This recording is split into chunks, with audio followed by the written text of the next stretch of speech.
Ray-Pec community, welcome to another edition of Staff Spotlight. On the floor today at Raymore Elementary School in first grade, teacher Ashley Gatlin's room. Ashley, thanks for joining us today. Thanks for having me. Yeah, absolutely.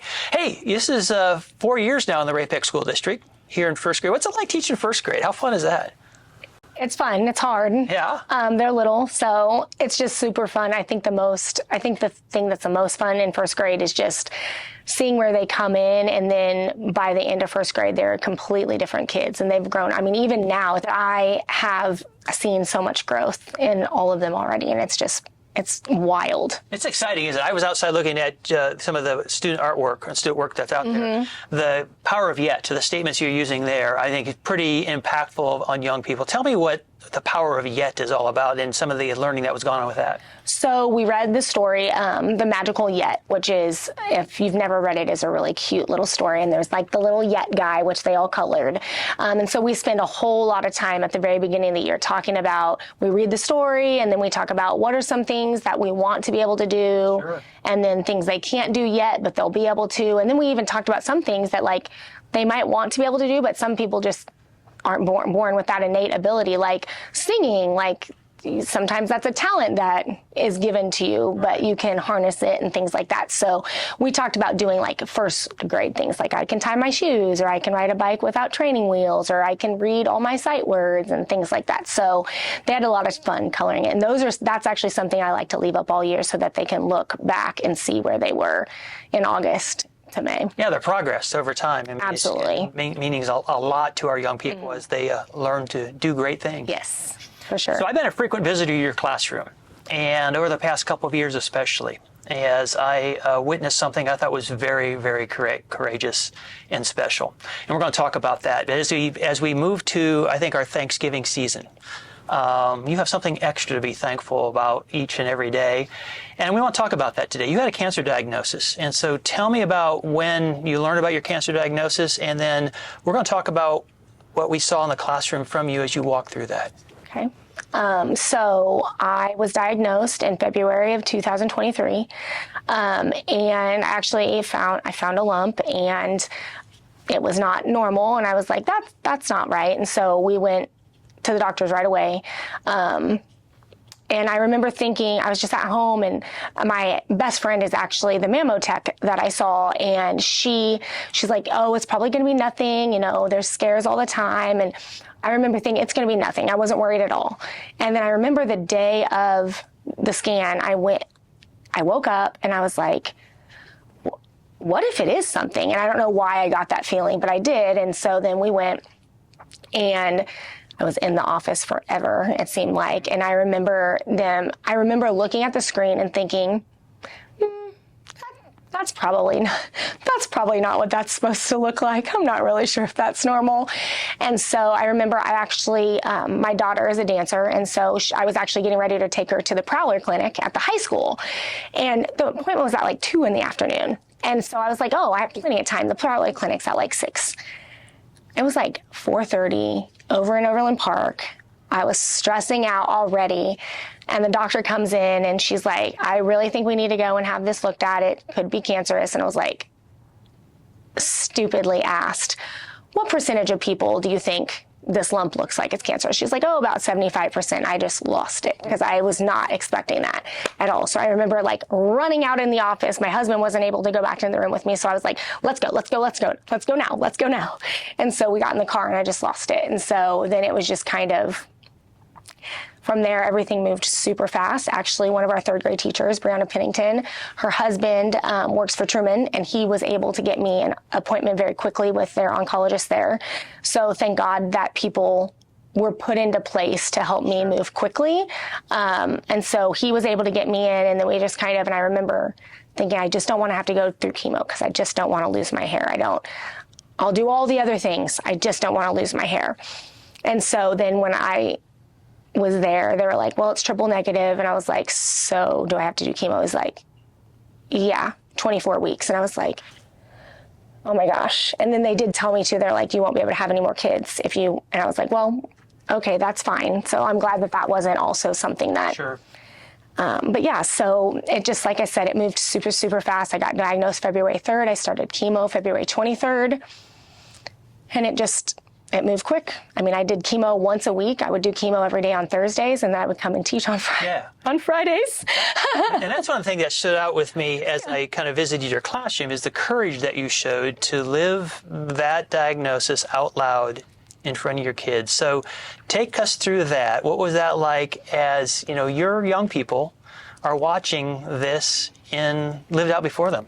So it was really, really hard. We actually, I cut my hair short. Like, it was long. It was down to the middle of my back before when I got diagnosed. But then I cut it short because I was like, I want to have the choice. So I cut it short. The kids already were wondering, why are you cutting your hair? I'm like, oh, I just wanted it to be cute, because I hadn't told them yet. And then Mrs. Beck, our counselor, she came in and she read that book with us. And we explained to the kids, it's all about a teacher that learns that she had cancer. I'm not 100% sure. Mrs. Beck would have to correct me, but I'm pretty sure this teacher unfortunately has passed away. But it just goes through and it talks about how she wakes up and she's gonna feel the same. Just trying to find the kids make her happy and they give her joy, and she talks about how, as you can see, she doesn't have hair anymore, but she still does all the same things. Right. She still does her yoga, and so that's kind of what we talked to the kids about, is how Mrs. Gatlin was going to look different, but I was going to be the same person, and how they really need to be on their best behavior because Mrs. Gatlin might not feel that good sometimes. And then some days there might be days that Mrs. Gatlin really didn't feel good enough to come to school, and sometimes you might have to have a substitute. In fact, on the days that I had chemo, we were actually really, really fortunate to, a teacher that I'd taught in Ray-Pec previously, had moved, and then she had come back, but it was the middle of the year. So she was able to sub for me every day that I had chemo, which was really nice. So that was consistent for the kids. Yeah, gave the kids some normalcy during that time. And truthfully, it gave me normalcy. I had another friend that also had breast cancer, and she teaches down in the Ozarks, and she was a kindergarten teacher, and her oncologist, because they're all different, she recommended, because she taught kindergarten, for her to not teach because she was afraid she was going to get too sick. So I was really, really thankful that, I want to say I was thankful to teach. I mean, it was hard because there were days that I woke up and I was like, I just can't. And I mean, luckily I had to. I mean, I didn't really have a choice but to work, but I did get up some mornings and was like, this is just too hard. But then the kids kept me going because I knew they needed me. And then I knew my own children need me because they both go to school here with me. And so it was hard, but they asked me questions. I was an open book with them. Their parents were super supportive. And I just was so thankful to have the support of the kids and the parents and the staff, especially. The staff was amazing. When we talk about our Raymore Elementary family, that is absolutely not like a cliche or a joke. We are so serious. It really does feel like a family. So when you showed me that book earlier, I looked through, I thumbed, the words that kind of jumped out to me was joy. So how do you keep your joy during probably I would guess, one of the roughest times of your life? It was, for sure. It was hard. And I actually, I look back now, and think about, I've always been a really optimistic and joyful person, and that really just kind of stole a lot of it. And it was really hard every day. And I think probably my family at home would probably say you guys got to see a different me. Because I think all my joy was here because I felt like I needed to be that, but also it wasn't going to do me any good to be, depressed. And as hard as it was, it was just going to make me feel sicker if I let myself get down in the dumps. And I mean, I tried. I mean, I worked out for a really long part of the time. It was probably, I was diagnosed in February. It's probably May that I had to finally stop working out because I just couldn't with the fatigue anymore. And, it was hard, but I did. I had to keep it going, and it was absolutely probably the roughest time in my life, and trying to still be a mom and run around. And, my teammates will say, other than me losing my hair, you would have never known that I had cancer. And so, which I appreciate. But I mean, I just really, I sound silly, but I chose joy over, because what was it going to do? That's one of my enduring images of you in this classroom. Whenever I came in, you were going through the day just like nothing was going on, and I could only imagine what was really going on behind the scenes. So tell me a little bit about what you learned through the process, and especially as it relates, if you were talking to someone who might be venturing through this now as a teacher, as a team member here in the district, what have you learned about this process? I mean, I learned you're not always promised tomorrow, because that is definitely something makes me upset. But, you know, I woke up with the realization that I might not be there to see my kids graduate high school. Yeah. And that made me really sad. Yeah. And I mean, I still think that sometimes, because, you know, you never know what could happen.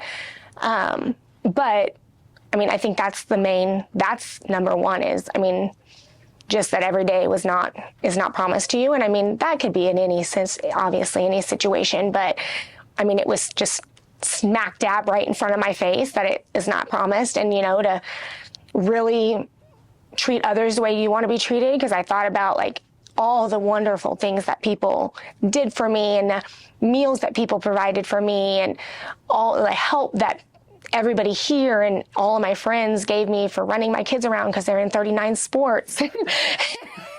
And I never get a second to breathe ever. And so I think just every day is not promised, but also to slow down and take time to enjoy what you have, because it's not always promised. And just negativity does nothing for you. I mean, all of us get in a negative rut sometimes, but just, it's not going to do anything for you. Just try and be positive, and because I am a role model for the kids, and I want them to like look back and remember that. I hope that one day, you know, they remember their first grade teacher that got cancer. So it was a tremendous learning experience for everyone in the classroom, and I can only think that your being put in that role was for a purpose far beyond that particular year. It may be impactful to a certain young person's life into the future. So you can hold on to that. Yeah. Back in August, we talked about that one of the things that we want to be in the Ray-Pec School District is a community that really cares for our kids, a community that helps our kids overcome the hard things, the power of yet, for, you know, to put in a first grade perspective, and then also be innovative and provide kids with opportunity.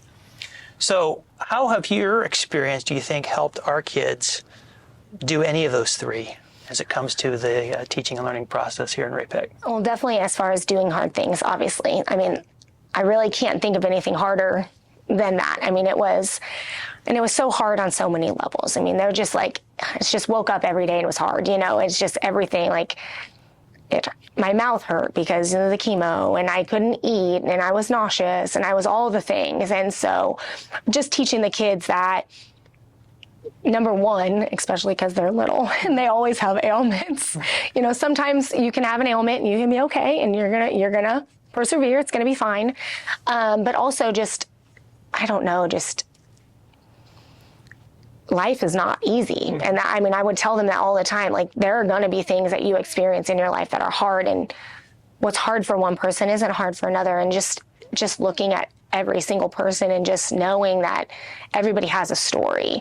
And it's really hard not to judge people. I mean, it's very easy to judge on the outside, but you know, when you see somebody in the grocery store snap at their kid, you don't know what kind of day they had or what their kid had been doing, you know, things like that. And so just to really be mindful of everybody has a story. And there's a real opportunity for kids to grow empathetically during your experience. Absolutely. You should write a book. You know, it's funny that you say that, because once I read this book, I've always wanted to write a children's book. I'm not there yet, but as something that in the future, I would really, really like to do. What an experience you've been through. And I thank you for living it in front of everyone, because I think we are going to be better for that. Our kids are going to be better for that. And it was a real opportunity to teach in a different way.